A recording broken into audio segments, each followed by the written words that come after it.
한국은 최근에 무안공항에서 비행기 추락한 곳 아니야? 너를 애지중지 키워놨더니 배은망덕하게 어떻게 그런 소리를 하는 거니? 아니, 일단 진정하시고 제 말 좀 들어보세요. 난 죽어도 한국행 비행기는 못 타니까. 알아서 해. 자식을 걱정하는 부모님의 마음은 그 무엇보다도 깊고 넓습니다. 그것은 자식이 태어나는 순간부터 시작되어 평생 동안 계속되는데요. 항상 자식이 안전하고 행복하기를 바라며 그들이 좋은 결정을 내리고 성장하기를 바랍니다. 오늘 소개해드릴 사연은 자신의 한국살이를 걱정하고 있는 아버지를 한국으로 초대했었다는 캐나다 여성의 경험담입니다. 그녀의 아버지는 한국 항공사의 비행기는 타지 않겠다고 고집을 부릴 정도로 한국에 대한 불신이 가득했는데요. 그랬던 그녀의 아버지는 한국에 도착하자마자 큰 충격을 받은 듯 놀라는 표정을 감추지 못했다고 합니다. 과연 그들에게는 무슨 일이 있었던 걸까요? 캐나다 여성의 사연입니다. 감동 시작 애청자 여러분, 영상 시작 전 좋아요와 불우이웃을 위해 끝까지 시청 부탁드립니다. 안녕하세요. 저는 캐나다인이지만 한국인 남편을 만나 한국에서 지내는 메리예요. 제가 장담하건대 캐나다인들은 딱 두 분류로 나눌 수 있을 거예요. 한국의 긍정적인 사람과 아닌 사람이죠. 물론 저처럼 한국인과 결혼했거나 한국에 와 본 사람들은 긍정적인 전자에 속해요. 그렇지 않은 사람들은 모두 후자라고 생각하시면 될 것 같고요. 사실 캐나다인들 대부분은 이제 막 한국을 알아가는 단계예요. 그래서 큰 관심이 없다면 한국이 어떤 나라인지 모르죠. 한국 음악이나 드라마가 유명해졌다고 하지만 그건 어디까지나 문화에 관심 있는 사람들만 알 뿐 생각보다 익숙한 TV 프로그램을 보는 캐나다인들이 많답니다. 저 역시도 그랬는데 한국인 남편 재석을 만나며 운 좋게 전자에 속한 케이스죠. 반면 앞에서 말했듯 대다수의 캐나다인들은 모르고 저희 아빠도 그랬답니다. 더군다나 캐나다가 아닌 다른 나라에서 딸이 살 거라는 건 저를 키우며 단 한 번도 생각하지 않으신 것 같았어요. 물론 남편을 만나 결혼할 때 조금 생각했던 적이 있다고 말씀하시긴 했는데요. 제가 결혼하고 2년 이상 캐나다에 쭉 살게 되면서 계속 캐나다에서 지낼 거라 생각하셨다고 말씀하셨죠. 남편은 캐나다에서도 꽤 명망 있는 대학에 유학을 온 학생이었습니다. 졸업을 하기도 전에 취직이 된 상태였죠. 캐나다인들 중에서도 이렇게 탄탄대로를 걷는 인재는 드물었어요. 누구도 좋은 기회라는 걸 알고 있었죠. 그런데 그런 기회를 고사한다고 그건 바보가 아니라면 할 수 없는 행동이라고 여겨지는 게 어쩌면 분명했습니다. 하지만 세상은 늘 예측 가능한 방향으로 가는 건 아니었어요. 탄탄대로를 걸어가고 예정된 시간에 비행기에 탑승해 상류층의 여유 있는 삶으로 가는 건 누구에게나 주어지는 게 아니라는 걸 저 역시 깨닫게 되었죠. 슬프게도 그건 누구의 탓도 아니었어요. 세상을 많이 산 건 아니지만 내가 어떻게 할 수 없는 상황이 온다는 걸 알게 되었습니다. 시아버님은 남편이 어릴 때 돌아가시고 어머님 혼자 계셨어요. 워낙 생활력도 강하시고 활동적인 분이시라 혼자 생활하시는데 큰 불편함이 없으셨죠. 하지만 집 앞 계단에서 발을 잘못 딛다가 넘어지시고 병원에 입원하게 되셨다는 소식을 친척을 통해 듣게 되었어요. 생각보다 상태가 좋지 못해 수술이 필요했고 보호자가 필요한 상황에서 하나뿐인 자식인 남편은 캐나다에 와 있었으니까요. 결국 시어머니는 친척에게 연락했고 친척은 남편에게 상황을 알려준 거죠. 저와 남편은 고민에 빠졌습니다. 외아들이었던 남편이 시어머님에게 필요한 상황이라는 걸 저와 남편은 모두 알고 있었어요. 단순히 휴가를 내고 병간호를 하는 게 아니라 한국에 가서 장기간 머물러야 하는 상황이었던 거죠. 하지만 지금 회사의 좋은 조건도 포기할 수 없었기에 선뜻 한국으로 가겠다는 말을 하지 못하고 있었습니다. 답은 너무 분명했어요. 회사는 다시 다닐 수 있는 기회가 많이 오겠지만 부모님이 문제가 생긴다면 다시 되돌리는 건 어려울 테니까요. 만약 입장을 바꾸어 자식에게 문제가 생긴 거였다면 큰 고민 없이 당연히 함께 있는 걸 선택했을 거라는 생각이 들었어요. 그러자 저와 남편은 회사를 핑계로 시어머님께 저희가 절실히 필요하다는 걸 알면서도 외면한 게 너무나 죄송했죠. 계속 한국에 머무는 것도 아니고 시어머님이 수술 후 완치가 될 때까지 도움을 주기 위해 한국에 머무는 건 충분히 할 수 있다고 생각했습니다. 그렇게 결정하자 회사를 그만두고 한국으로 가는 과정은 생각보다 수월했어요. 단 한 사람 저희 아버지 빼고 말입니다.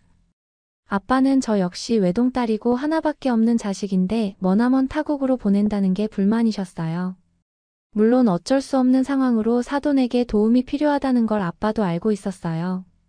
하지만 말도 통하지 않는 타국에서 제가 고생할 게 너무 뻔했기에 보내지 못하는 아빠, 마음도 이해해달라는 말만 반복하셨습니다.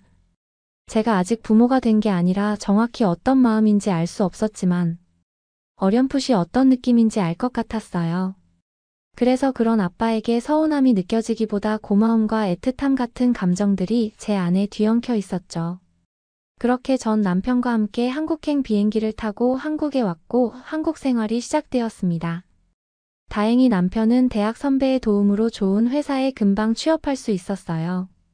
감사하게도 집에서 업무를 할 수 있도록 배려해 주셨죠. 남편이 매일 출퇴근했다면 제가 정말 힘들었을 것 같아요. 하지만 집에서 할 수 있는 일이었고 유동적으로 업무를 변경할 수 있었어요. 그래서 힘들다는 생각이 들지 않았는데 거기엔 시어머니의 배려도 한몫했던 것 같아요. 시어머님은 수술 이후 다리에 깁스도 하신 채 퇴원하셔서 대부분의 시간을 누워 보내셨어요. 되도록 조금씩 움직이라는 의사말이 있어서.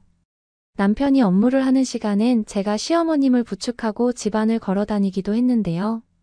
그때마다 늘 미안해 하시면서 고맙다는 표현도 잊지 않으셨죠. 시어머님이 영어를 능숙하게 하시는 건 아니었어요. 하지만 사랑한다, 미안하다, 고맙다는 표현을 배우시곤 늘 그런 표현으로 저에게 마음을 표현해 주셨죠. 많은 대화를 한 건 아니었지만 그 짧은 말 속에서 저를 아껴주시고 진심으로 고마워해 주신다는 걸 느끼긴 충분했어요. 그러다 보니 저 역시 남편이 부탁해서 하는 게 아닌 진심으로 시어머님이 빠르게 건강을 찾았으면 하는 바람에서 시어머님을 돌보기 시작했죠. 그런 마음이 통했는지 시어머님은 걱정했던 것보다 빠르게 건강이 좋아지셨어요. 3달 정도 지났을 뿐인데 느리지만 혼자 일어나 움직이는 게 가능해지셨습니다. 스스로 일어설 수 있다는 걸 아시자 너무 좋아하시던 모습이 아직도 눈에 선해요. 그리고 니네 자랑스럽다는 듯 저를 바라보시며 캐나다로 어서 돌아가라고 말씀하셨죠. 시어머님은 말도 통하지 않는 타국에 와 고생하는 절 안타깝게 생각하셨던 거예요. 그 마음이 느껴지자 눈시울이 붉어지면서 많은 말이 오간 게 아니었지만 꼭 말이 중요한 게 아니라는 생각이 들었습니다. 그리고 처음 한국행을 결정했을 때보다 한국에 머무는 게 좋았어요. 생각보다 재미있었고 말이 통하지 않아도 시내를 걸어 다니는 건 어렵지 않았거든요. 대중교통을 타면 영어 안내가 나왔고 남편 차를 끌고 도심을 돌아다녀도 영어 안내 표지가 있어서 내비게이션을 켜고 이동하면 크게 문제되는 건 없었어요. 물론 처음엔 캐나다 도시만큼 복잡한 서울의 도로들을 보며 새삼 놀랐던 적도 있었지만요. 캐나다에서 면허 취득이 가능한 나이가 되자마자 운전을 해 고등학교를 다녔을 정도로 운전 실력이 뛰어났던 저는 생각보다 빠르게 한국 도로를 수월하게 운전했습니다. 그러다 보니 오히려 캐나다보다 한국에서 당분간 머물고 싶어졌어요. 시어머님이 온전히 나은 것도 아니고 남편이 업무를 끝낸 저녁 시간에 식사를 하고 동네 산책을 하는 것도 좋았죠. 단 하나, 마음에 걸리는 건 캐나다에 계신 아빠였어요. 매일 전화를 걸며 시어머님 안부를 물었거든요. 시어머님 상태에 대한 걱정도 물론 있었겠지만 제가 캐나다에 돌아오는 날을 손꼽아 기다리기 때문이라는 걸 저도 알고 있었어요. 그래서 아빠가 생각났죠. 한국에 더 머무르기 위해 아빠가 한국이 좋은 나라라는 걸 직접 아는 방법밖에 없다고 생각했습니다. 그래서 아빠에게 한국에 오는 게 어떠냐고 넌지시 물었어요. 하지만 아빠는 화들짝 놀라면서 나이 많은 자신이 한국에 오면 더 위험할 거라며 극구 사양하셨죠. 한국은 휴전 국가로 언제 전쟁이 터질지 모르는 나라인데 나이가 많은 당신은 짐이 될 뿐이라며 오고 싶지 않다고 말씀하셨어요. 오히려 저에게 시어머님이 움직이는 게 수월해지면 빨리 캐나다로 오라고 저를 설득했죠. 저는 그런 아빠가 안타까웠어요. 한국은 살기 좋은 나라이고 사실상 휴전 국가라고 하지만 전쟁이 날 수 있는 건 극히 드문 경우라 거의 없다고 보아야 한다는 걸 아빠만 모르는 것 같았습니다. 그래서 안 되겠다는 생각에 아빠를 설득했어요. 휴전 국가인 건 맞지만 전쟁이 일어나는 건 사실상 불가능하다고요. 한국에 와보면 제 말뜻을 이해할 수 있을 거라고 아빠에게 말했고, 아빠는 못 이기는 척 알았다고 짧게 대답했죠. 저는 아빠 마음이 변하기 전 한국으로 초대하는 게 맞다고 생각했어요. 그래서 캐나다에서 한국으로 올 수 있는 비행기표 중 가장 빠른 걸 예약했죠. 아빠에게 메일로 보내고 항공권을 보냈으니 엄마와 준비하고 한국에서 보자는 말로 전화를 끊었습니다. 그런데 전화를 끊자마자 5분이 안 되었는데 상당히 화난 목소리로 저에게 다시 전화가 왔어요. 전 당황해 무슨 일이냐고 물었죠. 아빠는 비행기 사고가 한 번 나면 그대로 목숨을 잃을 수 있는데 왜 한국 항공사를 예매했냐며 불같이 화를 내셨어요. 전 단순히 가격이 쌌고 빠르게 올 수 있는 비행기가 한국 항공사였다고 답했죠. 아빠는 어렵게 한국으로 가는 걸 결정했는데 가는 비행기 안에서 죽을 생각은 없다며 화를 내셨어요. 심지어 비행기가 추락해 죽느니 수영해서 한국에 가는 게 낫겠다. 며 그렇게 위험하게 갈 바엔 한국에 온다는 말을 취소한다며 전화를 끊으셨습니다. 솔직히 전 당황하기도 했고 아빠가 유난하다는 생각을 했지만 어떻게든 아빠가 한국에 와봐야 한다고 생각했어요. 그러지 않고선 한국에 대한 선입견이 절대 풀리지 않을 거라고 느꼈거든요. 그래서 결국 한국 항공사를 취소하고 며칠 뒤에 출발하지만 캐나다 항공사로 예약할 수밖에 없었습니다. 아빠도 캐나다 항공사의 비행기표를 받고 마지못해 한국에서 보자며 전화를 하셨죠.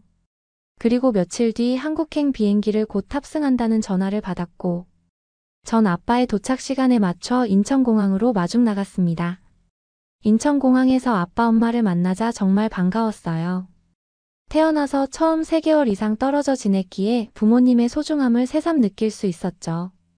저를 보고 환하게 웃는 엄마와 다르게 아빠는 다소 놀란 듯한 표정을 숨기지 못하셨어요. 여기가 한국이 맞냐며 전쟁을 쉬고 있는 나라인지 재차 확인하셨죠. 저는 웃으며 전쟁을 쉬고 있는 나라 맞고 한국이라고 알려드렸어요. 그리곤 아빠가 걱정하는 불안감이 왜 불필요한 걱정이었는지 이제 알겠냐고 되물었습니다. 아빠는 믿을 수 없다. 는 듯 주위를 살피며 어떻게 휴전 국가가 이렇게 발전할 수 있는지 전혀 생각도 못한 눈치셨어요. TV보다 신문을 여전히 즐겨보실 정도로 보수주의에 가까웠던 아빠는 세상이 어떻게 변했는지 받아들이지 못한 채 너무 옛 시간에 머무는 것 같았습니다. 다행히 한국의 본 모습들을 보고 자신의 생각이 틀렸다는 걸 받아들이는 것 같았어요. 마치 어린아이가 놀이공원에 처음 온 듯한 표정을 지으며 연신 감탄사를 내뱉기 일쑤였거든요. 아빠가 한국에 와 시어머님 집 근처에 숙소를 얻었는데 서프라이즈 파티를 해주고 싶었어요. 아빠가 한국으로 온다는 게 결정되고 알았는데 제가 임신했더라고요. 그래서 그 사실을 아빠에겐 비밀로 하고 한국에 왔을 때 직접 말하고 싶었어요. 아빠에게 놀랄 소식이 있다고 전한 뒤 내년 이맘때 할아버지가 되어 있을 거라고 말했죠. 아빠는 잠시 무슨 소리를 하는지 감을 못 잡으시는 것 같았어요. 그래서 제가 제 배를 가리키며 웃었더니 아빠가 활짝 웃으며 저를 안아주셨죠. 그리고 다음날 아빠와 엄마 손을 잡고 한국에서 처음 간 곳은 산부인과였어요. 손주인지 손녀인지 모르지만 속에 자라고 있는 새 생명을 보여드리고 싶었거든요. 임신했다는 걸 병원에 와 확인했던 터라 익숙하게 병원에서 이름을 말하고 검진을 받는다고 말했죠. 그런 저의 모습을 아빠는 신기한 듯 쳐다보셨어요. 병원은 상당히 비싼데 이렇게 쉽게 올 수 있냐며 걱정하시는 것도 같았죠. 전 제 순서가 될 때까지 대기하면서 한국의 의료 시스템에 대해 알려주었어요. 그리고 한국은 매달 한 번씩 정기검진을 하며 태아가 잘 자라고 있는지 체크한다는 것도 덧붙였죠. 아빠보다 더 놀란 건 엄마였어요. 캐나다에선 병원 자체가 비싸서 특별한 증상이 없는 이상 임신 기간 내내 병원에 오는 경우는 거의 없거든요. 출산을 하더라도 마찬가지죠. 이번에 출산을 하면 한국 돈으로 1,000만 원 정도는 지출해야 해요. 그럼 캐나다에서 저를 낳으셨으니 한국 산부인과에 아무렇지 않게 오는 게 너무 신기하게 느껴지는 것 같았습니다. 제 순서가 되고 엄마와 아빠 손을 붙잡고 진료를 받으러 들어갔어요. 의사 선생님은 저를 보시곤 며칠 전에 왔는데 무슨 문제가 있는 건 아닌지 걱정하셨죠. 전 캐나다에서 부모님이 오셨고 다시 캐나다로 가시기 전 태아를 보여주고 싶다고 말했습니다. 의사 선생님은 알겠단 듯 활짝 웃으시더니 초음파로 뱃속 아이 모습을 보여주셨죠. 엄마는 저를 임신했을 때 하고 싶었지만 비싸서 해보지 못했다며 연신 신기하다고 감탄하셨어요. 아빠는 두 눈에 눈물이 글썽거리며 너무 사랑스럽다고 말씀하셨죠. 아직 너무 작아 곰젤리 같은 모습을 하고 있는데 말이에요. 초음파 사진을 받고 나오는데 아빠가 가져가면 안 되냐고 조심스레 묻더라고요. 그래서 전 흔쾌히 그러라고 아빠에게 주었죠. 아빠는 지갑 안에 넣으시더니 우리 손주 첫 사진이라고 활짝 웃으셨어요.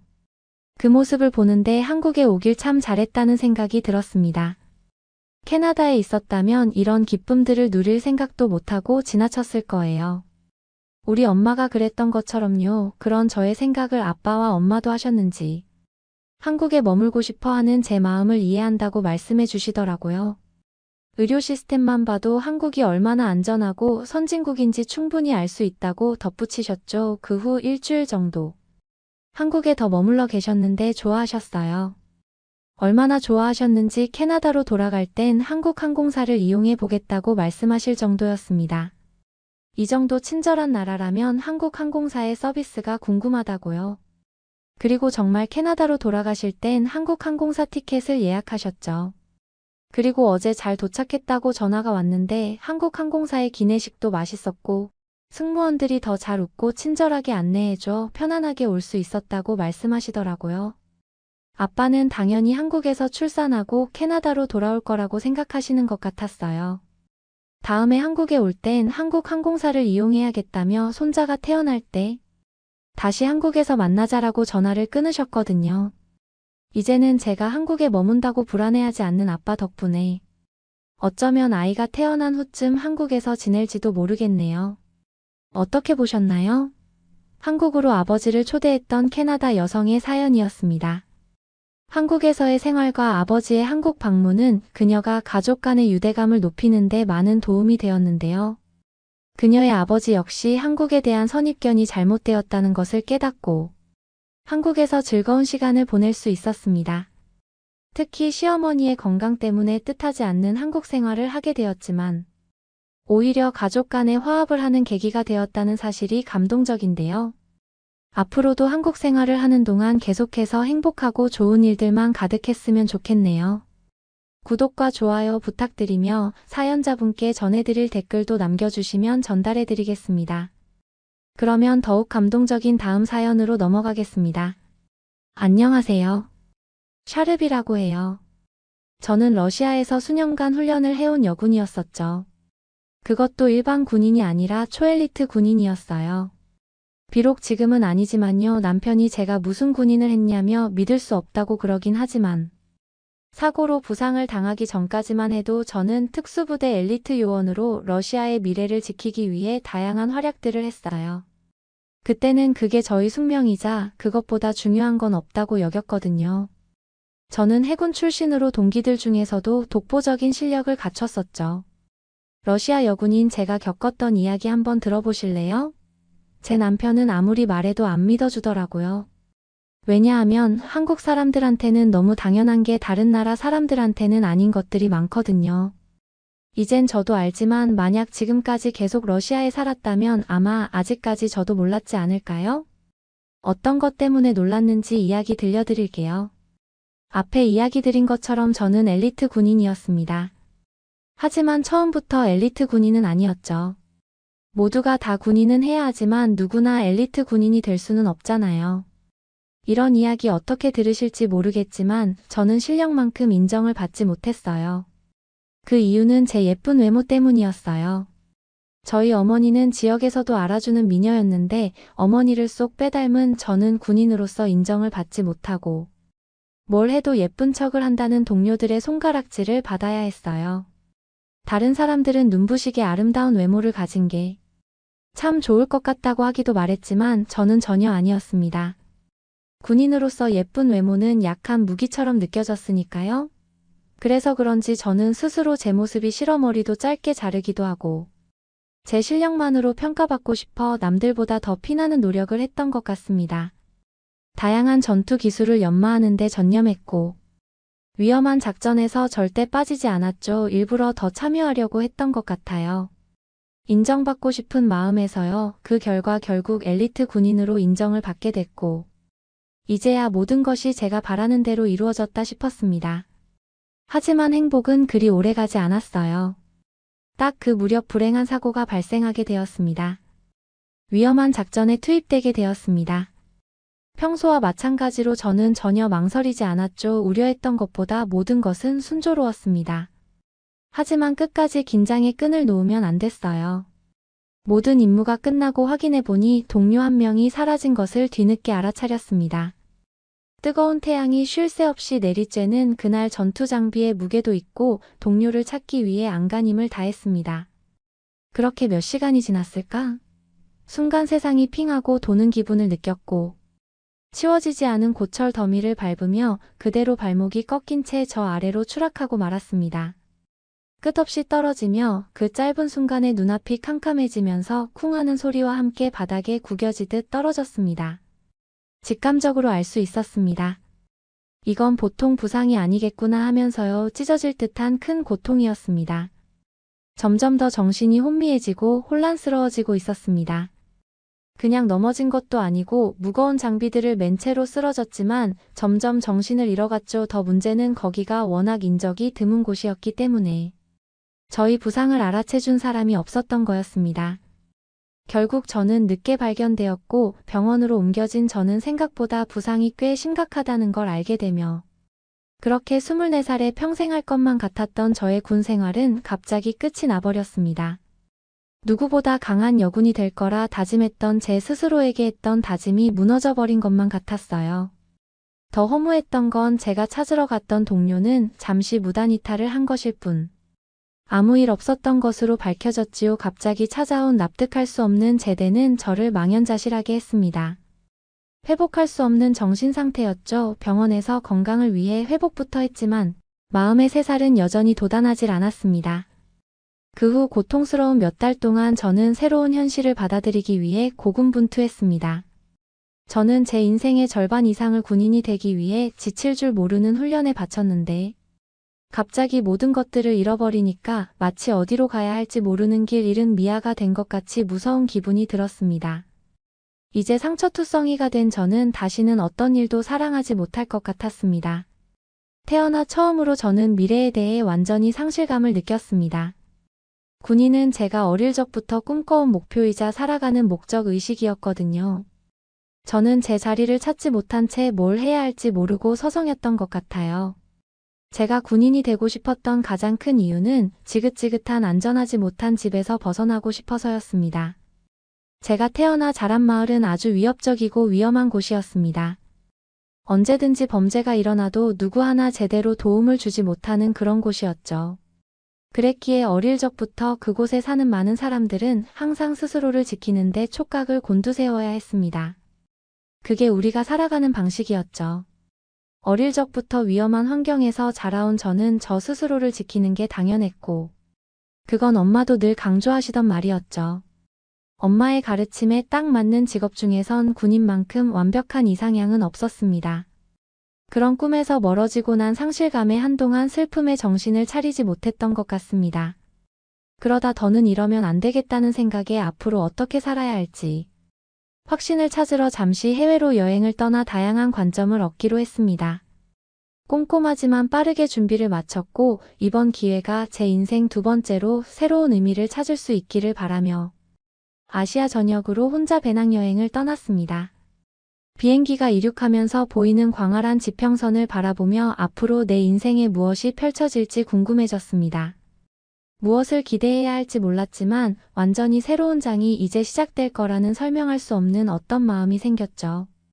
군 생활이 내 인생의 일막이었다면 이 여행을 계기로 펼쳐지는 건 이막일 거라고 생각하며 눈을 살짝 감고 좋은 생각만 하며 그렇게 첫 여행지에 도착을 했습니다. 첫 도착지는 태국이었습니다. 비행기에서 내리자마자 뜨겁고 습한 공기가 벽처럼 제 몸을 덮쳤습니다. 몇 달 동안 병원에서 갇혀 지냈고 또 집에서 나오질 않았다. 보니 아시아의 광경과 냄새가 더 자극적이게 느껴지고 감각을 공격하는 것처럼 느껴졌어요. 툭툭이라는 게 지나가는 동안 노점상들이 사방에서 음식을 팔고 있었어요. 너무 정신이 없어 제가 생각했던 여행과는 다소 다른 첫 느낌을 받았습니다. 그 자리에 잠시 멍하니 서서 혼자 이곳에 온 게 실수였나 하는 생각에 서 있었습니다.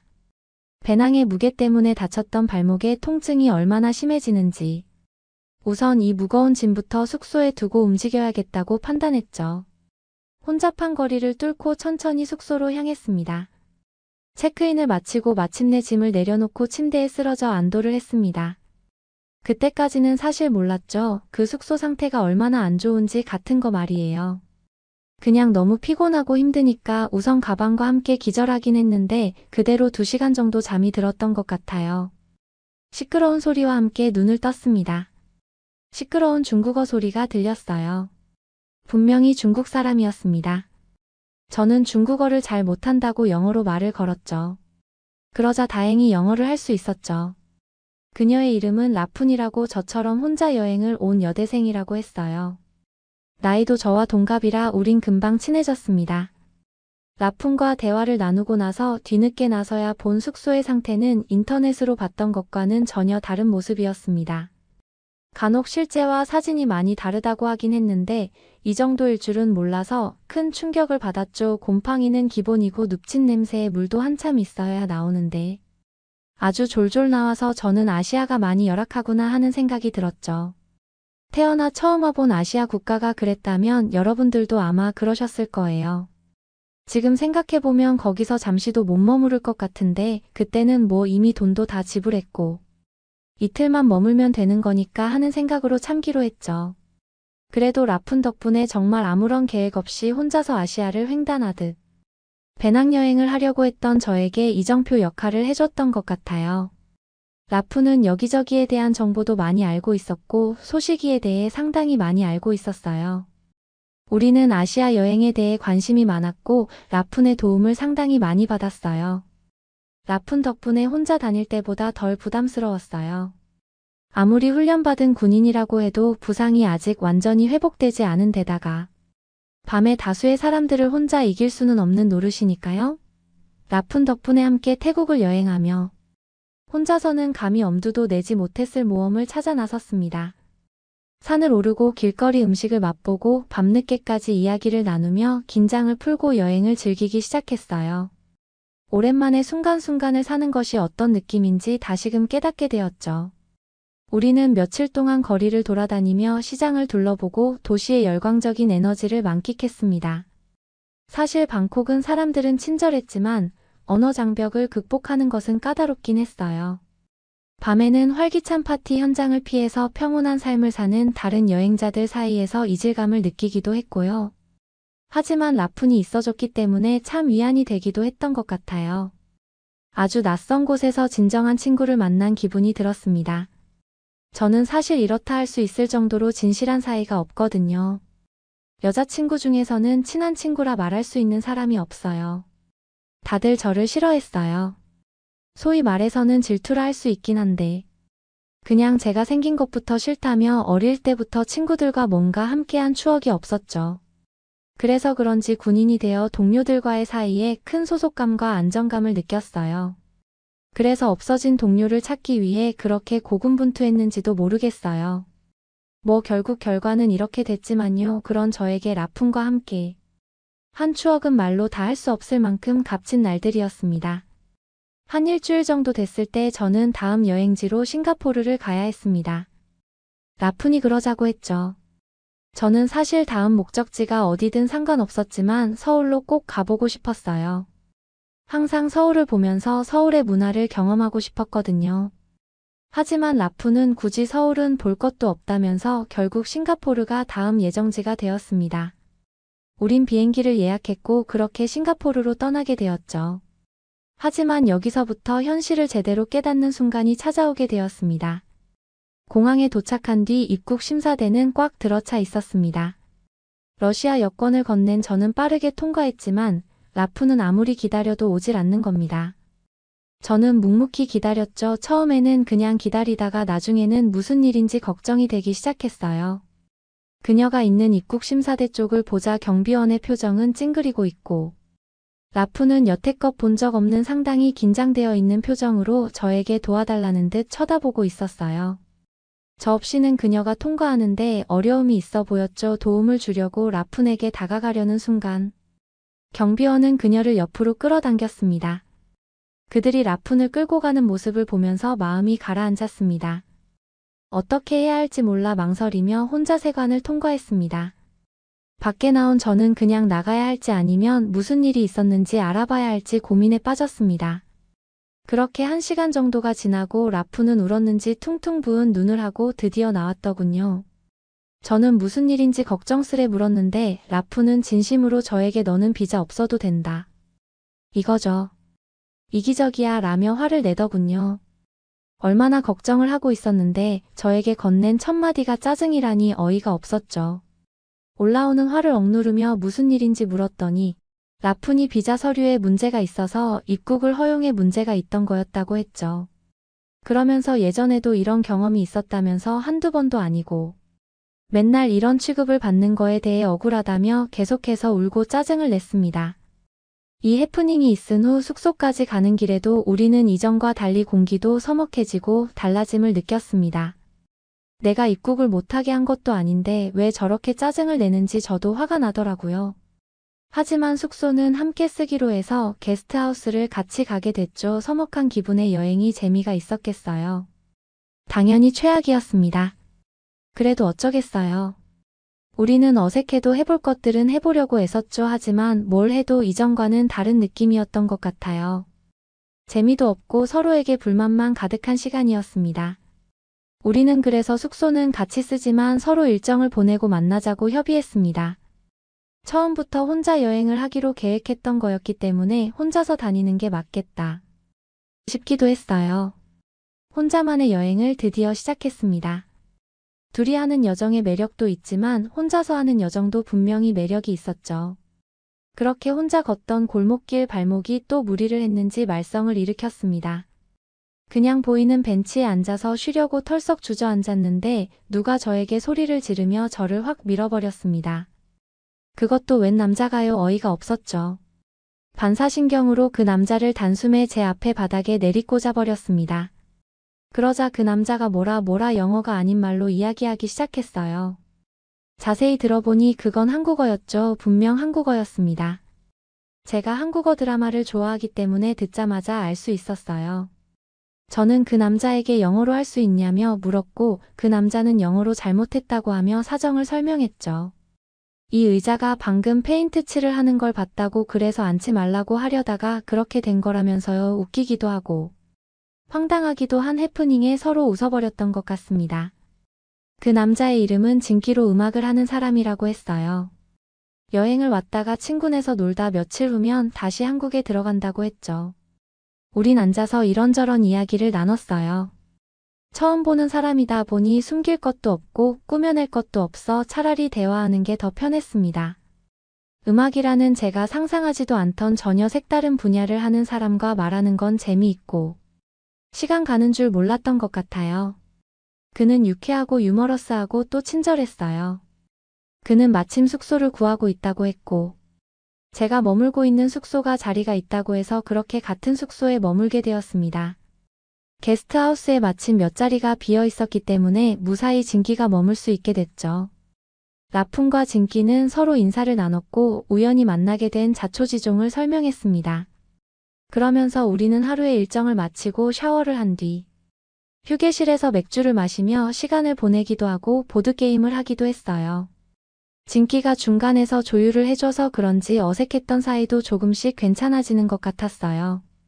사실 라푼은 저와는 그렇게 어색하더니 진기를 보더니 눈빛과 말투부터 변하는 게 느껴졌어요.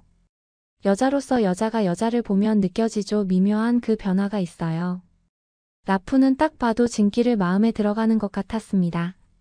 사실 저도 마음속으로는 그가 귀엽고 좋은 사람이란 걸 알았지만 티를 내고 있지 않았거든요. 그런데 라푼이랑 혹시 잘 되면 어떡하나 애가 타긴 했어요. 저 때문에 이 숙소도 온 건데 둘이 잘 될까 조마조마했죠. 둘은 저보다는 더 문화적으로도 공통점이 많을 테니까요. 그런데 저는 확신할 수 있는 계기가 있었습니다. 왜냐하면 진기가 말을 할 때마다 제 눈을 보면서만 대답해주고 몸 자체가 제 쪽으로 돌아져 있었거든요. 셋이 있어도 꼭 둘이 있는 것 같은 느낌을 줬어요. 그때 진기도 저와 마음이 같구나 라는 생각을 하게 됐던 것 같아요. 제가 진기한테 제대로 반하게 된 상황이 생겼는데요. 그건 바로 게스트하우스에서 노래방 기계로 게스트들끼리 점수 내기를 하기로 했던 때였어요. 평소에는 장난만 칠 것 같던 진기가 노래가 시작되자 과감하게 마이크를 잡고 가니 무대로 올라가더군요. 웃음기가 사라지고 딱 눈을 감더니 아예 다른 사람이 되어 노래를 부르는데 고음에 완전히 도달하자 거기 있던 모든 관중들은 환호성을 지를 정도로 멋있었습니다. 거기 있던 모두가 그에게 환호했고 저는 그 순간 확신했어요. 제 마음도 멈출 수 없다는 것을 말이죠. 꼭 헤어지기 전에 제 마음을 말해야겠다 싶었어요. 또 하나의 걱정이 있었습니다. 싱가포르에서의 마지막 날 여전히 라푼과 사이가 어색했습니다. 그래도 저는 저에게 좋은 추억을 선사해줬던 라푼의 기분을 풀어주고 싶은 마음에 그녀에게 깜짝 서프라이즈용 선물을 준비해 편지에 제 마음을 한 글자씩 정성스레 적어 평소보다는 좀 늦게 숙소에 들어갔어요. 근데 여기서 정말 봐서는 안 될 걸 목격하고 말았습니다. 제가 너무 경계심을 풀었던 걸까요? 제 방으로 들어가자 캐리어에 자물쇠가 부러지고 제 모든 소지품이 샅샅이 뒤져 있는 것을 보고 경악을 금치 못했습니다. 게다가 현금 카메라 등 가치 있는 모든 것이 사라져 있었습니다. 라푼이 저와 다른 여행객들의 물건을 훔쳐갔다는 사실을 깨닫고 피가 거꾸로 솟구쳤습니다. 진기는 이 소란을 듣고 달려와 저를 확인했습니다. 제가 화가 나서 눈물을 흘리며 라푼이 한 일을 설명하자 그는 저의 등을 토닥이며 걱정부터 해주며 안심시켜줬습니다. 특히 한국인들의 여권이 싹 사라졌다는 이야기를 하더군요. 게스트하우스 사장님이 말해주시길 중국인들 중에서 한국인 여권을 판매하기 위해 도둑질을 하는 사례가 계속해서 생겨서 골치라고 하셨어요. 그래서 중국인만 오게 되면 사실 잘 안 받으려고 하는데 저와 다른 친구도 있었기 때문에 믿었다고 하셨죠. 저는 너무도 황당했습니다. 그렇게 저와 있을 때 한국이 별로라며 중국을 따라오려면 아직 발끝도 못 왔다는 이야기를 했던 라푼이 도대체 뭐가 아쉬워서 한국 여권을 훔쳐간 걸까 의문이 생겼죠. 힘이 없이 물건들을 정리하고 있는데 라푼이 남긴 장문의 메모지를 발견하게 되었습니다. 저는 그게 그래도 저를 위한 사과의 말일 거라 생각했지만 전혀 아니었습니다. 그 내용은 그녀가 왜 이런 행동을 벌였는지에 대한 자기 변명이 가득한 내용뿐이었습니다. 도대체 왜 그런지 그래도 이해하고 싶어 그 글들을 읽기 시작했습니다. 이런 이유의 시작은 다 저 때문이라는 글로 시작되는 이 메모는 저를 더 아프게 했습니다. 중국 비자는 매번 어느 나라를 가든 절차가 길고 까다롭기로 유명했다고 하더군요. 라푼은 그것 때문에 항상 스트레스를 받아온 것 같았습니다. 저와 여행을 다니면서 비자 문제로 몇 번 불평을 토로하곤 했었기 때문에 또렷하게 그 대화들이 기억나요? 각국에서는 중국인 방문객을 경제적 자산이라기보다 잠재적 위협으로 여겼다며 억울하다고 했어요. 그러면서 러시아보다 우리나라 여권이 이런 취급을 받는 것도 어이가 없다며 저까지 민망하게 만들기도 했었죠.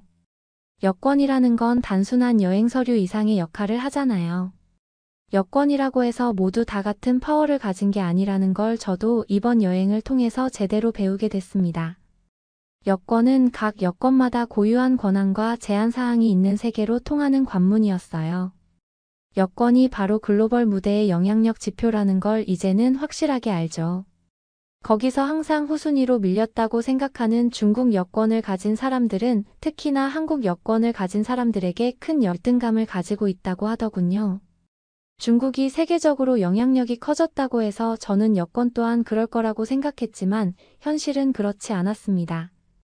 많은 서방 국가에서는 중국 여권을 가지고도 여전히 비자 요건이 남아있어 중국인 여행객에게는 추가적인 계획과 서류 작업이 필요했어요. 반면 한국 여권은 세계에서 가장 강력한 여권 중 하나로 다양한 목적지의 무비자 또는 도착 비자로 입국할 수 있죠. 이러한 여행 편의성은 한국의 강력한 외교 관계와 한국 국민에 대한 국제사회 신뢰를 보여주는 셈이죠. 러시아 여권은 강력하지만 러시아를 둘러싼 지정학적 긴장으로 인해 매번 그 기준이 달라지기도 하는데 한국 여권은 정말 특이하게도 정말 강력한 파워를 가지고 있었습니다. 그래서 중고로 암암리에 거래되기도 한다고 했어요. 이런 이유들로 그녀가 말도 안 되는 짓을 벌였다는 설명을 알고 나서도 한참 동안이나 허무하고 회복하기 어려웠습니다. 친구라고 믿었던 라푼에게 마음이 무너졌습니다. 나는 그녀를 믿었는데 그녀는 저에 대한 아무런 마음도 없어 보였으니까요. 차갑게 분노를 밀어낸 뒤 침대에 쓰러져 있는 저에게 진기가 다가와 한국으로 가는 건 어떻겠는지 조심스레 물었습니다. 더 이상 이곳에 있고 싶지도 않았고 그렇다고 해서 고국으로 돌아가고 싶지도 않았던 저는 진기를 따라가기로 마음을 먹었죠. 함께 한국으로 가는 비행기에서 저는 설명할 수 없는 위안을 얻었습니다. 화를 내며 공감해주는 것보다 묵묵히 곁을 지키며 앉아 있어주는 것이 주는 엄청난 위로가 무엇인지 느꼈던 것 같아요.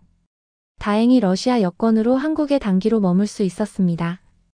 한국에서의 첫날 밤은 그간 저희 인생을 보상해 주듯 환상적이고 멋졌습니다. 역시 제가 제일 와보고 싶던 나라였던 이유가 있었죠.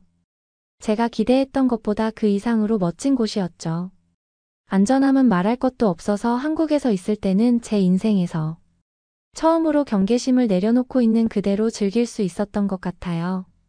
진기의 안내에 따라 낮에는 서울의 숨겨진 명소를 함께 탐험하고 저녁에는 진기의 단골 레스토랑에서 이야기를 나누며 편안한 식사 시간에도 빠져들었어요. 또 친구들도 만나며 재미있는 시간도 가졌습니다. 그러면서 진짜 일상을 사는 기분이 무엇인지를 비로소 느낄 수 있게 되었죠. 특히 진기의 가족들은 제가 어떤 나라에서 왔던지 전혀 편견이 없는 분들이셔서 둘만 좋다면 계속해서 만나라며 응원을 북돋아 주시곤 했어요. 제가 그토록 원하던 무언가에 보호받고 있다는 느낌을 받았던 것 같아요. 러시아에 살면서 스스로를 지켜야 했던 것과 극명하게 대비가 됐던 순간이었습니다. 진기와 있으면서 그동안 안전에 대해 내가 느껴왔던 부담감에 대해 털어놓았습니다. 그리고 군 복무가 중단된 후 내가 누구인지 알아가는 과정에서 겪었던 어려움을 공유했죠. 진기는 제 이야기에 깊이 공감해줬고 저를 있는 그대로 봐주었습니다. 한국에 있는 모든 것들껏 좋았습니다. 그래서 저는 여행의 끝이 가까워지면서 떠나야 한다는 생각에 점점 가슴이 찢어지는 듯한 기분이 휩싸였습니다. 무엇보다 그와 헤어지고 싶지 않았거든요. 그 결과가 바로 이렇게 된 겁니다. 진기 씨는 저희 평생의 동반자가 된 거죠. 저는 그와 결혼을 했고 드디어 평생 저를 감싸고 있던 불안감에서 사라질 수 있게 했습니다. 한국에서 저는 매일 진기와 함께 있고 수다를 떨다 잠들고 있는 그대로 그 어느 곳보다 편안하게 느끼며 살아가고 있습니다. 그러다 저는 한국인이 되어서 친구들 사이에서 엄청 자랑스러웠던 사건도 겪었는데요. 친구들을 만나러 다시 고국에 갔던 날, 친구들 앞에서 한국 여권을 보여줬을 때 친구들이 엄청 놀라며 부러워했던 그 모습을 잊을 수가 없습니다. 친구들은 외교 활동 분야에서 활약하고 있기 때문에 한국 여권 파워가 얼마나 큰 영향력을 가지는지 또 얼마나 가지기 어려운지도 잘 알고 있다면서 진심으로 부러워하더군요. 이제는 저에겐 한국 여권으로 다니는 게 당연한데 러시아 친구들에게는 전혀 당연하지 않은 것들이 많더라고요. 예를 들자면 입국 대기 시간 같은 것들 말이에요. 여태껏 뒤통수를 치는 일만 당했다고 생각했는데 저는 이제 매일이 즐거워요. 세상에 즐거운 일이 가득하게 느껴지고요. 우리는 아주 작은 집에서 신혼살림을 시작해 저는 운동을 가르치며 파트타임으로 아르바이트를 하며 지내고 있어요. 우린 열심히 살면서 다음 여행을 계획하고 있죠. 앞으로 어떤 일이 생길지는 불확실하겠지만 하나 확실한 건 있죠. 우리 사이는 확실한 진짜라는 거요. 저는 이제야 서울이라는 이 매혹적인 곳에서 제 진정한 자아를 발견했습니다. 그리고 상처와 결점 등 제 모든 것을 온전히 받아준 완벽한 파트너도 있는 이곳이 정말 좋습니다. 앞으로도 이곳이 바로 제가 있어야 할 곳일 거예요.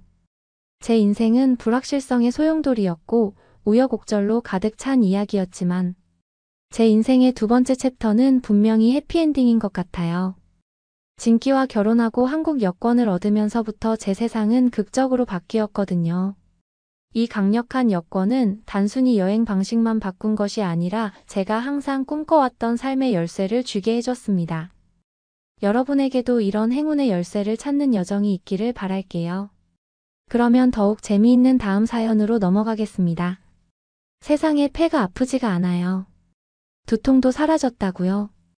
이제 정말 원래 저희 건강으로 돌아온 것 같아요. 세상에 한국이 대체 너에게 무슨 짓을 한 거니? 여기 한국에서 멕시코에 있는 가족과 통화를 하고 있는 여성이 있습니다. 여성은 감격스러운 듯 눈물을 흘리며 대화를 이어나가는데요. 어머니 또한 매우 놀란 반응이죠. 중국에서 폐의 고통과 두통을 호소하던 이 여인은 한국에서 대체 무슨 일을 겪은 걸까요? 오늘은 멕시코의 산체스 씨의 이야기를 들려드릴게요. 안녕하세요. 제 이름은 산체스이고 저는 항상 다른 문화에 매료되어 왔습니다. 저널리스트로서 저는 외국의 다양한 문화에 몰입하여 각각의 매력을 이해하고자 노력하고 있어요. 멕시코에서의 삶은 편안했지만 항상 예측이 가능한 삶이었어요. 반면에 저는 항상 경계를 넘어서는 데서 오는 흥분과 개인적인 성장을 갈망했습니다. 그래서 중국에서 리포팅할 기회가 생겼을 때 저는 그 기회에 바로 뛰어들었죠. 중국은 조용한 교회에서 자란 저희 성장 환경과는 정반대였어요. 중국은 멕시코 인구의 10배가 넘는 14억 인구의 나라였죠. 또한 중국의 문화와 역사는 수천 년 전으로 거슬러 올라갑니다. 처음에는 혼란스러운 군중 공의 언어 장벽 때문에 겁이 났지만 익숙한 곳을 벗어나는 것은 제 경력에서 이 시점에 꼭 필요한 일이었죠. 이사하기 전에 저는 중국에 대해 배우는데 몰두했습니다. 기본적인 중국어 문장을 공부하고 중국 철학을 읽었어요. 상하이의 미래지향적인 스카이라인 사진을 보며 설렘으로 가슴이 벅차오르기도 했죠. 앞으로 몇 년 동안 지구 반 바퀴 떨어진 곳에서 지내게 될 것을 생각하며 저는 가족과 친구들에게 진심 어린 작별 인사를 했습니다.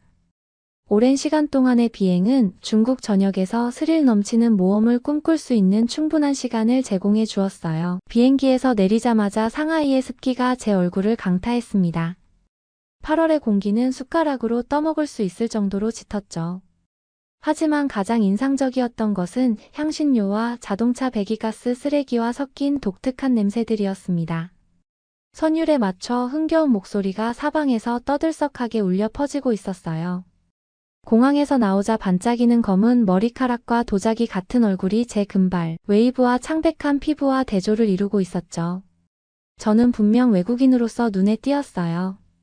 저는 이곳에서 제가 소수자라는 사실을 받아들였습니다. 처음에는 모든 것이 새롭고 짜릿했어요. 혼란스러운 노천시장을 둘러보고 경치 좋은 정자에서 중국차를 마시며 호기심을 채웠죠. 중국인들과 어깨를 맞대고 앉은 구멍가게에서 국수를 꿀꺽 삼키기도 했어요. 부족한 중국어로 음식을 주문하고 길을 물어보며 성취감을 느꼈습니다. 물론 의사소통이 원활하지 않아 답답하긴 했지만 이런 몰입감 넘치는 경험이 바로 제가 이곳에 온 이유였죠. 하지만 시간이 지나면서 중국 생활의 일상적인 어려움이 저를 괴롭히기 시작했습니다. 은행이나 우체국에 가는 것만으로도 몇 시간이 걸리는 시련이 되었죠. 모두 줄도 질서정연하기보다는 자유롭게 섰어요. 지하철에서는 차 안으로 밀려드는 수많은 사람들로 인해 심하게 밀려나기도 했습니다. 혼잡한 거리에서 무단횡단을 하는 것은 마치 제 목숨을 도로 맡기는 것 같았죠. 모든 일에 인내와 결단력이 필요했고 그 모든 것이 저를 지치게 했어요. 언어 장벽 때문에 눈물을 흘릴 뻔한 날도 많았습니다. 저는 음식을 주문하고 동료들과 이야기를 나누고 취재원과 이야기를 나누는 등 기본적인 요점만 파악할 수 있는 초급 수준의 중국어밖에 할 수 없었죠. 중국인들은 제가 말하려는 노력을 높이 평가했지만 대화는 간단한 인사말 정도에 머무를 수밖에 없었어요. 고향에서처럼 자연스럽게 농담을 주고받고 재치 있는 잡담을 나눌 수 있는 능력을 저는 갈망했습니다. 언어의 격차는 언제나 저에게 고립감을 느끼게 했습니다. 가장 힘들었던 것은 끔찍한 대기 오염이었어요. 중국은 1년 내내 회색 안개가 도시를 뒤덮고 있었죠. 저는 밖에 나갈 때마다 매캐한 공기에 기침을 하고 숨이 막히는 것을 느꼈어요. 아파트 발코니에서 아래를 내려다보면 땅바닥도 보이지가 않았습니다. 마치 누군가 도시 전체에 바셀린을 뿌려놓은 것 같았어요. 가끔은 유독한 공기를 폐 깊숙이 들이마신다고 상상하는 것만으로도 저희 폐 건강이 불안해지곤 했죠. 공해는 제 몸에도 큰 피해를 입혔습니다. 저는 만성 두통과 메스꺼움이 생겼습니다. 실내에 아무리 많은 필터를 설치해도 도움이 되지 않았어요. 의사들은 더러운 공기로 인한 호흡기 자극이라고 처방했지요. 사방에 검은 미세먼지가 달라붙어 피부와 머리카락도 지저분해지기 시작했습니다. 길거리 시장에 고기와 농산물이 스모그 속에 놓여 있는 것을 보는 것만으로도 구역질이 났어요. 이곳에서는 식품 안전은 전혀 우선순위가 아니었죠.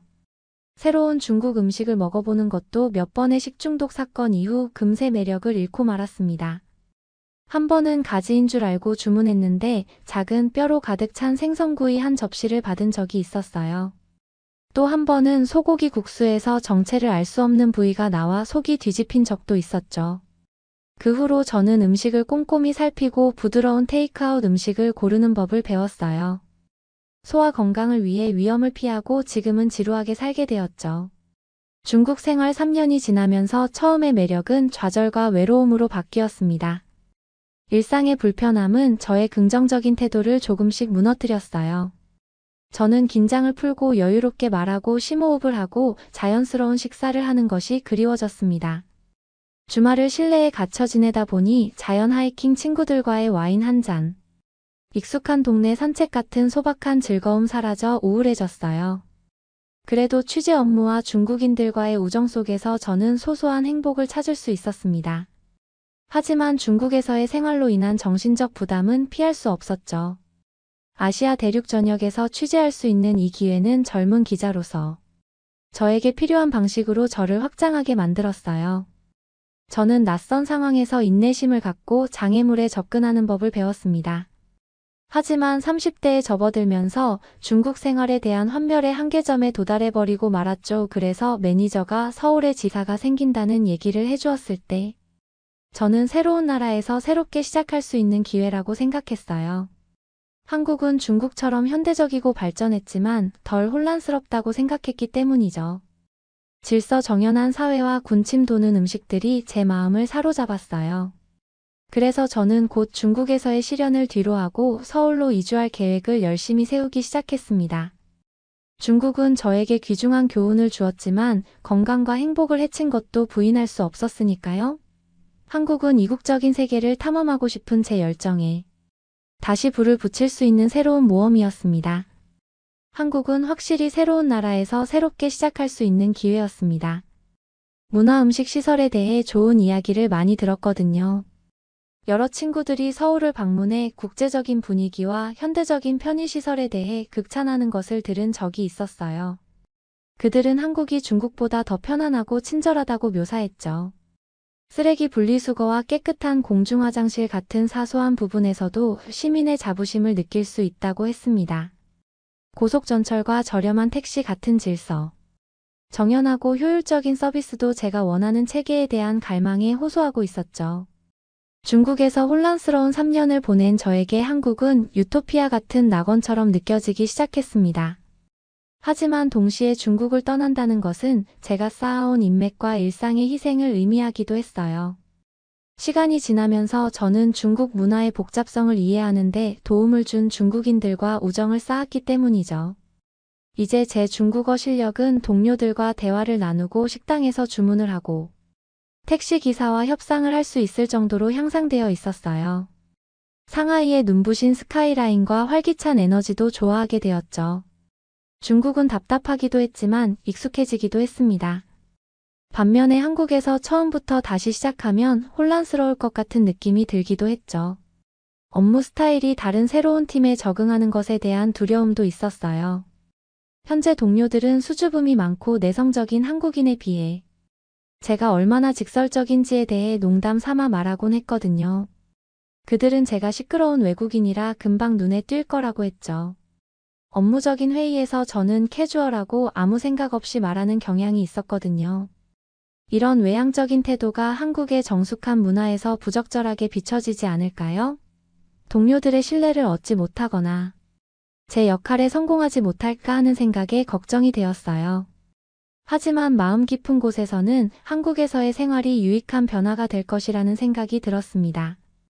저는 이미 중국의 끊임없는 혼란 속에서 수년 동안 정신건강이 많이 나빠진 상태였어요. 저는 지치고 성격이 급하고 끊임없이 불안해했습니다. 고향에 있는 가족들이 제가 평소에 활기찬 모습이 아니라 딱딱해 보인다고 말할 정도였죠. 저는 중국에서 의미 있는 저널리즘 성과를 거두었습니다. 하지만 이제 저는 완전히 지치기 전에 강렬함에서 벗어나 휴식이 필요했어요. 일주일 정도 고민한 끝에 저는 결국 한국으로 전근을 신청하기로 결정했어요.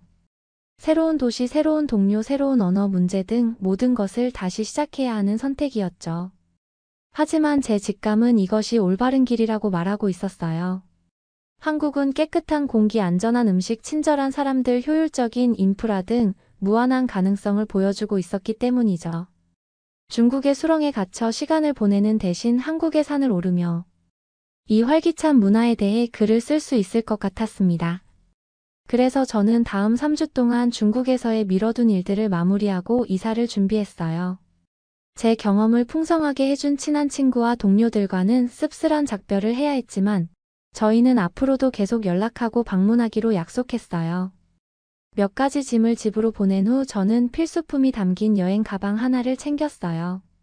다음 목적지에서는 부피가 큰 겨울 외투나 마스크가 필요 없었기 때문이죠. 한국으로 가는 비행기 안에서 저는 중국에서의 추억을 일기장에 적었습니다. 3년 동안 너무 많은 일이 있었기 때문에 나중에 제대로 돌아볼 필요가 있었거든요. 하지만 지금은 앞으로의 가능성에 집중하기로 결심했어요. 저는 한국 드라마를 보면서 상대방에게 가볍게 고개 숙여 인사하는 간단한 예의 정도는 알고 있었어요. 또한 유용하게 쓰일 수 있는 몇 가지 핵심 한국어 문구도 익힌 상태였죠. 길지 않은 비행이었지만 저는 충분한 수면을 취하고 상쾌하게 도착할 수 있었어요. 저는 좋은 컨디션으로 착륙하자마자 완전히 몰입하고 싶었기 때문이죠. 비행기에서 내리자 햇살에 반짝이는 서울의 고층 빌딩이 저를 맞이했습니다. 깊게 숨을 들이마시자 맑고 깨끗한 공기가 폐를 가득 채우는 것이 느껴졌어요. 3년 동안 오염된 공기를 마셨던 저는 신선한 산소를 들이마시는 것만으로도 활력을 되찾을 수 있었죠. 공항은 매끄럽고 현대적이었으며 곳곳에 영어로 된 유용한 표지판이 있었습니다. 그 누구도 밀치거나 줄을 자르지 않고 질서정연하게 줄을 서는 모습이 반가웠습니다. 놀랍게도 제 수화물은 수화물 찾는 곳에서 바로 도착했어요. 상하이에서는 짐이 나오는데 몇 시간이 걸리기도 했었는데 이곳에서는 모든 것이 원활하고 빠르게 진행되고 있었죠. 서울에 대한 사소한 부분도 좋은 첫인상을 주었습니다. 시내로 들어서자 모든 것이 깨끗하게 정돈된 모습에 저는 놀랐어요. 중국에서는 길거리에 검은 흙먼지와 오물이 수시로 날아다니는 모습이 보였었습니다. 공사 현장은 반쯤 완성된 건물 때문에 진흙탕의 시끄러운 난장판이었죠. 하지만 서울은 인도 어디에도 쓰레기나 오물 하나 없이 깨끗했어요. 반짝이는 빌딩들은 하늘을 향해 질서정연하게 뻗어 있었습니다. 중앙 분리대에는 나무와 꽃이 늘어서 있어 도시 경관을 부드럽게 만들어주고 있었죠. 중국에서 온 저는 이 청결함이 거의 무균 상태처럼 보였죠. 하지만 구조적이고 차분함을 갈망하는 제 취향에 딱 맞았죠. 새 아파트에 도착한 저는 짐을 풀기 위해 가방 하나만 들고 빠르게 들어갔어요. 아늑하고 현대적인 공간은 부동산 사진에서 본 것보다 훨씬 더 쾌적했습니다. 창밖으로 도시가 활기차게 떠들썩했지만 이전에 알던 정신없는 혼돈은 아니었어요. 아래 레스토랑에서는 군침 도는 고기 냄새가 진동하고 있었죠. 정통 비빔밥과 불고기를 빨리 먹고 싶었지만 살짝 피곤함을 느낀 저는 그냥 한 블록 아래쪽의 한 식당에서 프라이드 치킨을 사 먹었습니다. 바삭하고 매콤한 맛의 달콤한 소스와 약간의 향신료가 가미된 매콤함이 흥미로웠어요. 이건 확실히 KFC가 아니었습니다. 저는 벌써부터 새로운 음식의 발견이 기다리고 있다는 느낌에 설레어요. 그 후 며칠 동안 저는 점차 한국 생활에 적응해 나갔습니다. 버스나 지하철을 타고 이동하는 것만으로도 중국의 비좁은 교통편보다 훨씬 편리함을 느낄 수 있었어요. 한국에서는 사람들이 깔끔하게 줄을 서고 질서정연하게 승차하고 내렸습니다. 예전처럼 배낭이나 가방이 다른 사람을 공격적으로 들이받는 일도 없었죠. 버스와 기차는 정시에 정확하게 운행되어 여행 계획을 잘 세울 수 있었어요. 그리고 가격도 놀라울 정도로 저렴해서 도시의 한쪽 끝에서 다른 쪽 끝까지 가는데 단돈 2,000원 미만의 돈이 든 적도 있답니다. 중국처럼 외국인의 승차권을 흥정하거나 의심하는 일도 없었어요. 저는 한국의 정직함과 효율성에 감사함을 느꼈습니다. 또 외식을 하는데도 어려움이 없었어요. 한국식 바비큐 식당에는 그림 메뉴판이 있어서 원하는 메뉴를 가리키기만 하면 됐답니다. 반찬은 매 끼니마다 새로운 맛을 맛볼 수 있게 항상 바뀌었죠. 주방에서는 적절한 위생 규정과 명확한 라벨링 지침을 따르고 있어 안심이 되었어요. 버섯인 줄 알고 오징어를 실수로 주문한 적이 한 번 있었지만 큰 문제는 아니었어요. 외국인을 위한 수입품 매장 덕분에 식료품 쇼핑도 쉬웠죠. 동네 이마트에는 제가 좋아하는 과자류가 모두 진열되어 있었어요. 불과 몇 주 만에 서울은 정말 집처럼 느껴지기 시작했어요. 공원이 내려다 보이는 제 원룸은 아늑한 안식처가 되었죠. 동료들은 저를 따뜻하게 맞아주었고 점심 식사에 초대하고 회의에 바로 참여할 수 있게 해주었습니다. 쉽게 웃고 차분하게 말하는 사람들과 함께 있는 것은 중국에서 계속된 감각. 과부하에 지친 저에게 치유를 가져다 주었어요. 매일 아침 걸어서 출근하고 퇴근 후에는 동네를 산책하고 주말에는 친구들과 화상 채팅을 하는 등 저는 새로운 일상에 적응해 나갔습니다. 소박한 삶의 즐거움이 제 기분을 좋게 만들어 주었어요. 저는 더 이상 새로운 하루하루가 두렵지 않았고 한국의 활기찬 에너지의 하루하루가 기대되었죠. 중국에서는 시간이 지날수록 지쳐갔지만 한국은 저를 다시 일으켜 세울 수 있는 여유를 주었어요. 깨끗한 공기를 마시고 곳곳을 걸으면서 저희 건강도 좋아졌습니다. 충분한 수면과 자유시간을 통해 지친 정신도 회복되었죠. 저는 눈에 띄게 행복해졌고 새로운 동료들을 웃게 만드는 농담을 던질 수 있게 되었어요. 처음부터 다시 시작하는 것은 분명 어려운 일이었지만 이미 한국은 중국의 가혹한 요구로 닫혀있던 제 내면의 일부를 키워주었습니다. 한국의 활기찬 문화가 저를 초대했고 저의 정신은 조금씩 회복되었습니다. 한국에서 몇 달을 지내면서 저에게 독특한 문화적 요소들이 눈에 띄기 시작했어요. 교육은 매우 중요하게 여겨졌고 학생들은 오랜 시간 공부에 몰두하고 있었죠. 주말에는 주중에 집중적인 업무와 대조적으로 활기찬 밤 문화가 펼쳐졌어요. 그리고 제가 아는 대부분의 중국인보다 영어를 더 잘하는 한국인들도 많아서 저는 놀라움을 금치 못했습니다. 한국에서는 교육을 성공의 열쇠로 생각하고 있었어요. 학생들은 방과 후 밤까지 학원에 다니고 있었죠. 시험 전에는 스터디 카페에서 밤새 공부하는 학생들도 많았습니다. 부모들은 자녀들이 최고의 학교에 다닐 수 있도록 엄청난 희생을 감수했죠. 이러한 치열한 교육열은 한국의 유교적 유산과 경쟁 사회에 뿌리를 두고 있어 보였어요. 학생 밀집 지역을 걷다 보면 밤늦게까지 활기차게 돌아가는 학원을 항상 볼 수 있었어요. 교복을 완벽하게 차려입은 학생들이 두꺼운 교과서를 들고 학원을 드나들고 있었죠. 교실 안은 조용했고 학생들은 작은 책상에 빽빽이 앉아 선생님들의 감시를 받고 있었어요. 이 마라톤 학습의 학원은 늦게까지 조명이 환하게 켜져 있었습니다. 고향에서 학교를 대하는 태도가 불성실했던 것과 비교하면 이 학생들의 공부에 대한 헌신은 저에게 깊은 인상을 남겼어요. 하지만 어린 청소년들에게는 끊임없는 압박처럼 느껴지기도 했죠. 학생들은 오전부터 오후까지 학교를 다니고 학교 후 밤늦게까지 숙제를 하거나 학원으로 가야 했습니다. 식사와 수면 시간이 몇 시간밖에 없는 학생들의 고된 스케줄이 안타까웠어요. 그럼에도 불구하고 학생들은 시험 점수에 자신의 미래를 걸고 버텨내고 있었어요. 한국의 교육열을 보여주는 몇 가지 통계를 소개합니다. 대부분의 학생이 학교 수업 시간 외에 정기적으로 과외를 받습니다. 서울에서는 대부분이 학원을 다니고 있습니다. 한국은 GDP 대비 교육비 지출이 OECD 국가에서 상위권입니다. 학원에 대한 집중은 분명한 결과를 가져왔습니다.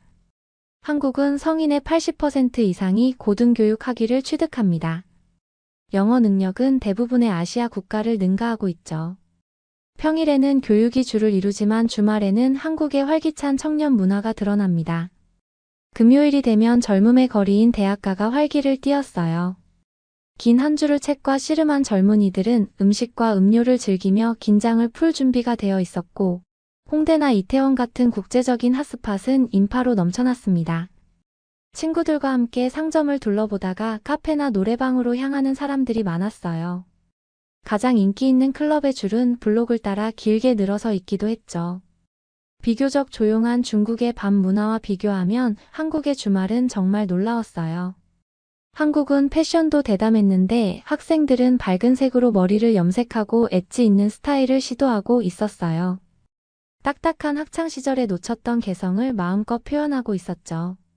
활동은 종종 새벽까지 이어졌고 주말마다 반복되었습니다. 젊은이들의 자유를 기념하는 이 축제는 학업에 집중하는 모습과 대조를 이루고 있었어요. 한국의 대표적인 밤 문화에 대한 재미있는 사실을 소개합니다. 서울에는 전 세계 어느 곳보다 많은 카페가 있습니다. 그 어느 곳보다 많은 노래방이 존재하며 1인당 이용 횟수도 그 어느 곳보다 많습니다. 현대 놀이터에는 주말에 매일 몇백 명 이상이 방문합니다. 한국에는 밤늦게까지 일하는 올빼미족을 위해 24시간 영업하는 편의점이 많습니다. 퇴근 후 회사 회식도 전설적이었어요. 동료들은 일주일에 몇 번씩 함께 회식을 하는 경우가 많았는데 단순히 간단한 식사를 위해서가 아니었죠. 고기와 소주 한 접시를 나누며 강한 유대감을 형성하는 자리였습니다. 자연스럽게 회식은 업무적인 대화에서 개인적인 대화로 전환되었죠. 9시부터 6시까지 근무 시간 외에 동료들과 어울리는 것이 어색하지 않았습니다. 이러한 의식을 통해 한국 직장 문화의 독특한 면모를 엿볼 수 있었어요. 한국에서 가장 놀라웠던 점은 거의 모든 곳에서 영어를 구사할 수 있다는 점입니다. 지하철 표지판부터 식당 메뉴판까지 한글과 함께 영어가 함께 쓰여 있는 곳이 많았어요. 팝송과 TV 프로그램에서는 하이 렛츠고 같은 감탄사가 아무렇게나 등장했죠. 많은 한국인들은 적절한 문법과 어휘를 구사하며 영어 회화를 구사할 줄 알았습니다. 이는 제가 중국에서 들었던 어눌하고 제한적인 영어를 뛰어넘는 수준이었죠. 어린 학생들은 연습한 영어 문장으로 저를 맞이해 주었어요. 외국인에 대한 그들의 수줍은 호기심이 매력적이게 보였습니다. 상점에서는 아줌마 아저씨들도 간단한 영어로 대화를 시도했습니다. 인내심이 필요했지만 저는 그분들의 용기에 감탄했어요. 아무도 제 서툰 한국어 발음을 놀리지 않았어요. 오히려 제가 노력하는 모습을 높이 평가해 주었죠. 중국에서는 끊임없는 언어 장벽이 저를 좌절시켰어요. 하지만 한국인들은 새로운 사람에게 의사소통을 원활하게 해주고 도움을 주었죠. 어릴 때부터 영어를 배웠기 때문에 대부분의 한국인은 영어를 편안하게 사용하고 있었어요. 하지만 대도시를 벗어나면 실력이 금방 떨어지더군요. 그래도 작은 나라에서 어떻게 이렇게 보편적으로 영어를 가르칠 수 있는지에 대해 정말 놀라웠습니다. 한국에 살면서 저는 이러한 문화적 특징이 깊은 감탄을 하게 되었어요. 제가 보기에는 교육에 대한 집중이 혹독하고 제한적으로 보였지만 분명 이 사회는 학습과 자기 수양을 중요하게 여기고 있었죠. 시끌벅적한 밤 문화는 또 다른 차원의 젊음을 보여주기도 했어요. 그리고 영어 실력은 외부 세계에 대한 진정한 개방성을 보여주었습니다. 이러한 대조는 한국의 세련된 표면 아래 숨겨진 복잡성을 드러내고 있었어요. 한국에서 몇 달 살다 보니 중국에서의 경험과는 충격적으로 극명한 대조를 이루는 것을 느낄 수 있었어요. 중국에서 저는 종종 외국인으로서 제가 귀찮은 존재처럼 느껴질 때가 있었어요. 매일 심부름을 하려면 엄청난 노력이 필요했고 언어 장벽과 문화적 차이로 인해 어디를 가도 막막했죠. 끊임없는 인파와 공해는 제 감각을 압도하기도 했습니다. 저는 어색하게 튀어나와 호기심 어린 시선을 받았어요. 좋은 친구들을 사귀긴 했지만 중국 사회에 완전히 녹아들지는 못했죠. 하지만 한국에서 저는 놀라울 정도로 쉽게 적응했어요. 직장에서는 동료들이 저를 바로 팀의 일원처럼 대해주었죠. 의사소통에 약간의 문제가 있을 뿐 원활하게 협업할 수 있었어요. 모두가 함께 배우며 문화적 차이로 웃기도 했지만 저희는 금세 적응해 나갔습니다. 중국에서 이방인이었던 것과 비교하면 한국에서 저는 환영받고 소속감을 느낄 수가 있었죠. 사무실을 벗어나 일상생활을 하는 것도 놀라울 정도로 간단했어요. 공공 표지판에는 한국어와 함께 영어가 사용되고 있었기 때문이죠. 고객 서비스 직원들은 기본적인 영어를 구사하며 저를 도와주었어요. 구글 번역기를 이용해 한국어 문장을 입력하면 점원들이 눈을 반짝이며 읽어주었습니다. 한국인들은 중국처럼 멍하니 쳐다보는 대신 의사소통을 위해 열심히 노력해 주었어요. 그들의 인내심과 이해하려는 노력이 이런 모든 차이를 만들고 있었습니다. 공공장소에 나가면 관심을 보이는 시선은 있었지만 노골적인 시선은 아니었어요. 가끔 아이들이 이국적인 외국인과 셀카를 찍고 싶어 했지만 그건 단지 긍정적인 호기심처럼 느껴졌어요. 제 금발 머리 때문에 미국인인 줄 알기도 했죠. 중국에서는 어색한 중국어와 창백한 피부가 저를 심하게 돋보이게 만들었었어요. 하지만 한국 사람들은 특히 서울에서는 외국인에게 더 익숙한 것 같았어요. 덕분에 저는 원치 않는 시선 없이 자연스러운 제 모습을 보여줄 수 있었죠. 표면적인 교류 외에도 한국의 잘 정비된 인프라는 중국과는 전혀 다른 방식으로 작동하고 있었습니다. 중국에서는 어떤 심부름도 하루 종일 걸리는 일이었어요. 은행에서는 전산화되어 있지 않아 모든 서류를 수기로 작성해야 했습니다. 또 청구서를 지불하려면 몇 시간씩 줄을 서서 기다려야 했죠. 버스 노선은 어디로 가는지 알 수 없는 미로와도 같았어요. 심카드를 발급받는 것과 같은 기본적인 일에도 몇 분이 아닌 며칠이 걸리기도 했죠. 모든 것이 복잡하고 중국인의 도움에 의존해야 했어요. 이러한 끝없는 장애물이 제정신을 지치게 했습니다. 하지만 한국은 기름칠이 잘 된 기계처럼 잘 작동하고 있었어요.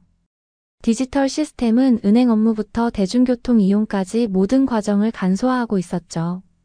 약속을 예약하고 공과금을 납부하고 음식을 주문하고 시내를 돌아다니는 것도 혼자서 할 수 있었어요.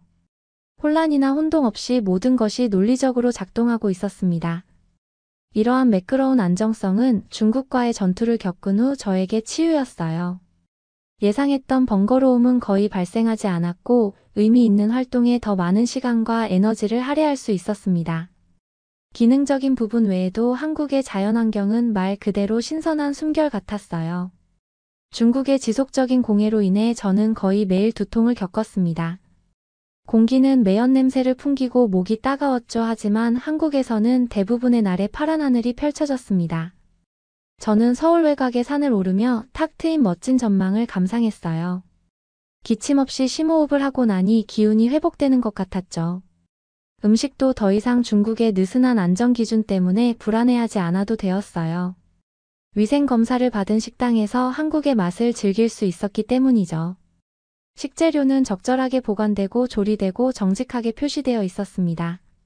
중국에서는 의심스러운 기름 육류 해산물로 인해 식중독에 걸리는 일이 너무 많았지만 한국의 청결 기준은 서구의 기준에 더 부합하고 있었어요.